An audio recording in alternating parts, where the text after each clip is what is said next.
Hey everyone, it's Void. Before getting into things, I just wanted to say a quick thank you for everyone who's watched my videos and subscribed so far. I know I'm not a huge channel, but every single view, every single subscriber really means the world to me, so please drop a comment if you're here. I'd love to say hi and meet you all in the comments. For this week's commander, we are going to be taking a look at Lathiel, the Bounteous Dawn. Lathiel is a 2/2 unicorn for green-white that has lifelink. It also says at the beginning of each end step, if you gain life this turn, distribute that many 1/1 counters among other target creatures. Lathiel is a powerhouse in the Lifegain theme. Not only does she have lifelink, but we also get a +1/1 counter for every single time we gain life. This can get out of hand very fast, as you will soon see. In addition to this, Selesnya is probably the best color combo out there for Lifegain. In this video, it will be the same deal as last week's. I won't be going every single card in this deck list, but just the ones that are the most important to the deck strategy. I don't want to waste anyone's time explaining what a Soul Ring does. So, if it seems like I cover a lot less than 100 cards, that's probably because I'm not. Lathiel's strategy is pretty straightforward, yet very deadly. We will be utilizing tons of cards that let us gain life in order to gain as many +1/+1 counters as we can. Our first strategy, as always, will be to ramp. We are going to be ramping up to hopefully play our commander by turn 3. After that, we will start using her Lifegain as well as many Lifegain support cards to gain tons of counters and overwhelm our opponents with huge creatures. In our next strategy, gain counters, we will support our first strategy by using cards that give us bonus +1/+1 counters to power up our creatures even further. We can finish the game by using one of our Wincons to give our creatures trample, or straight up win the game if we have a certain amount of life. With Lathiel, we will be a huge threat on the board, so we will need to be ready to win fast. Like I mentioned before, these aren't all the ramp cards in this deck that I'm going to go over, but I wanted to go over some of the more synergistic ones for this deck. Up first we have Hamza, Garden of Arishan. For 4 green-white, we get a 5/5 Elephant Warrior that costs 1 less for each creature we control with a +1/+1 counter on it. And once he's on the battlefield, all creatures cost 1 less for each creature we control with a +1/+1 counter on it. This will quickly cost us 2 mana as we plan to get many creatures on the board as fast as possible. Now, let's take a look at Rishkar, Pima Renegade. Rishkar is a 2/2 Elf Druid for 2 and a green that enters the battlefield, putting 2 1/1 counters on up to 2 creatures. Then every creature we control with a counter, which will quickly be all of our creatures, can tap to add 1 green. Now we likely won't be wanting to frequently tap our creatures for mana as we want to have blockers and attackers, but this can be a great option if we're in a pinch. The last of our unique mana ramp cards is Kami of Whispered Hopes. For 2 and a green, we get a 1/1 spirit that can be tapped to add 1 mana of any color where X is its power. We will very quickly be able to dump counters on Kami and make it a huge source of mana for us.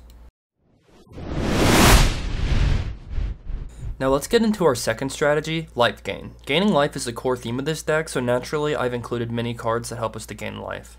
Congregate is an instant for 3 and a white where we gain 2 life for each creature on the battlefield. If another player is playing a creature heavy deck, this will give us massive amounts of value. Then we have Griffin Airy. For 1 and a white, we get an enchantment that gives us a 2/2 white flying griffin as long as we gain life on our turn. Then we have Tablet of the Guilds. Tablet of the Guilds is an artifact for 2 colorless that allows us to choose 2 colors. When we choose our colors, which will be green and white, we gain 1 life for each of the chosen colors that is contained in a spell that we cast. Now let's take a look at an Inscription of Abundance. For 1 and a green, we get an instant that has multiple options. Our first option is to put 2 1/1 counters on a target creature, which we won't be using very often as Lathiel and our other support cards will cover this for us. The next option is what we will likely be using the most, where target player, us, gains X life where X is the greatest power among creatures we control. Our creatures should be huge with Lathiel out, so this will grant us tons of counters and tons of life as well. Our last option lets us fight a target creature. As our creatures will be huge, this will be an easy way to get rid of problematic creatures under our opponent's control. Next up is Spike Feeder. Spike Feeder is a 0/0 spike for 1 and 2 green that comes into play with 2 counters on it. We then can remove a counter to gain 2 life. As our commander gives us a counter for every life we gain, we will make sure that we want to make this a 1/1 every turn, and we will gain massive value on our end step. Suture Priest is a 1/1 Phyrexian Cleric for 1 and a white that allows us to gain a life when another creature enters the battlefield under our control. In addition to this, we can let opponents lose life for playing creatures, which can be deadly in certain decks. Ajani the Greathearted is a planeswalker for 2 green and white that allows us to not only have vigilance, but gain 3 life per turn or put a 1/1 counter on each creature that we control. Prosperous Innkeeper is a high value card with low mana cost. For 1 and a green, we get a 1/1 that creates a treasure token as an ETB, and then allows us to gain 1 life when another creature enters the battlefield. This card is great because it allows us to get our commander out turn 3 if we cast it on turn 2. Wall of Reverence is a 1/6 spirit wall for 3 and a white that has defender and flying. At the beginning of our end step, we gain life equal to the power of target creature we control. This card is a little tricky. Because of the way the stack works, Lathiel's ability won't trigger at all if we haven't gained life during our turn. So this card will only allow us to add counters if we already gain a certain amount of life during our turn. It's a bit confusing to try and explain it, but for example, if we gain 1 life and have a 6/6 on the board, we get 7 counters. If we gain no life, we can still gain life on the end step, but Lathiel won't trigger because it only sets off if you gain life during your main phase. It's a little bit finicky, but as long as you gain some amount of life during your main phase, it will work with Lathiel. Soul Warden is a much simpler card than our last one. For 1 white, we get a 1/1 human cleric that lets us gain 1 life when another creature enters the battlefield. Daxus Blessed by the Sun is a legendary enchantment creature for 2 white that has toughness equal to our devotion of white. It also gives life when a creature enters the battlefield or dies, making it a lot stronger than our last card.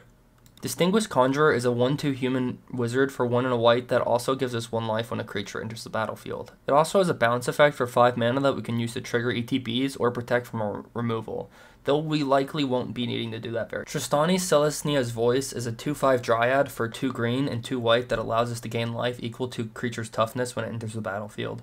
We can also populate, which allows us to get extra counters on all of our creatures.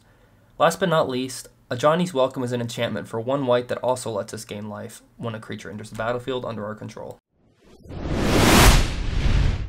Now let's take a look at our third strategy, gain counters. While Lathiel will be pumping out plenty of counters, we want to take advantage of all that life we are gaining even further by ramping it up with certain cards.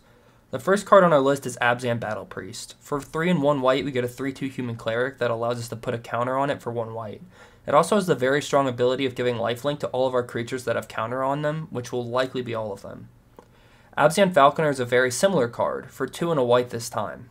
It has the same Outlast ability, but this time each creature we control with counters on it has flying. Ajani's Primate is kind of a greedy card as it doesn't help everything, but it will get very big very quickly. For 1 and a white, we get 2/2 that gains a counter every single time that we gain life. Celestial Unicorn is similar to Ajani's Primate, except it's a 3/2 and costs 1 more colorless mana.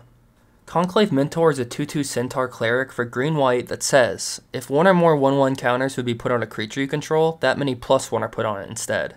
It also gives us life equal to its power when it dies. Now this is a very powerful card in this deck, because say you gain 5 life during your turn and you have 5 creatures, if you put all 5 counters on 1 creature, it would now be 6 because of this ability, but if you put 1 on each creature, they would all get +2/2 instead of +1/1, since its wording says that if you would put 1 or more on a creature. Good Fortune Unicorn is a card that helps us get started with our counters. For 1 green-white, we get a 2/2 that makes all of our other creatures enter the battlefield with a 1/1 counter already on them. Pledge of Unity is an instant for 1 green-white, and it puts a counter on each creature we control. We also gain 1 life for each creature we control, so if we have our commander out, we in a way get 2 counters for each rather than 1. Nykthos Paragon is a 4/6 human soldier for 4 and 2 white that allows us to put counters equal to the amount of life we are gaining on each creature we control.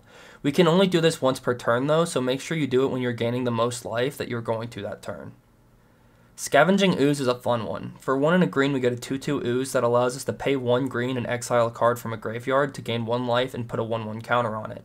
This is a good one because it doubles as removal for our graveyard synergy decks and fits perfectly into our theme. Trelisara Moondancer is a 2/2 elf cleric for white-green that lets us put a 1/1 counter on it whenever we gain life. An important note is that this is just when we gain life, not equal to the amount of life we gain. So if we have attack with 1 lifelink creature that could be an 8/8, we still only put 1 counter on it.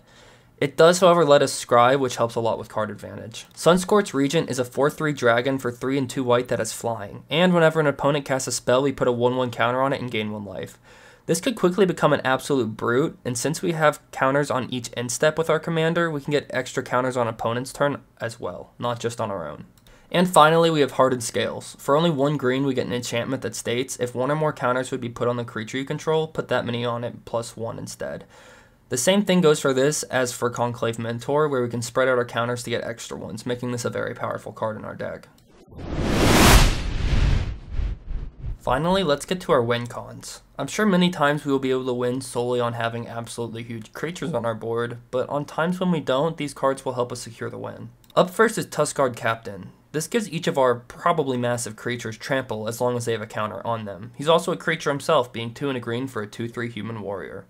He has an Outlast ability as well, which we likely won't need to use, but it is helpful if we aren't able to gain life for some reason. Champion of Lamphold is a human warrior for 1 and 2 green that says creatures with power less than its power can't block our creatures. We also get a +1 counter on it whenever another creature enters the battlefield or dies.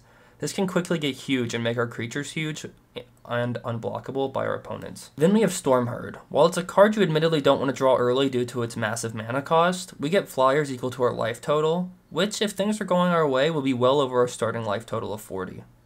Blossoming Bogbeast is a 3/3 beast for 4 and a green that as long as we attack with it, we gain 2 life and creatures we control get trample plus XX, where X is the amount of life we gain during our turn. This should definitely be enough to take out an opponent.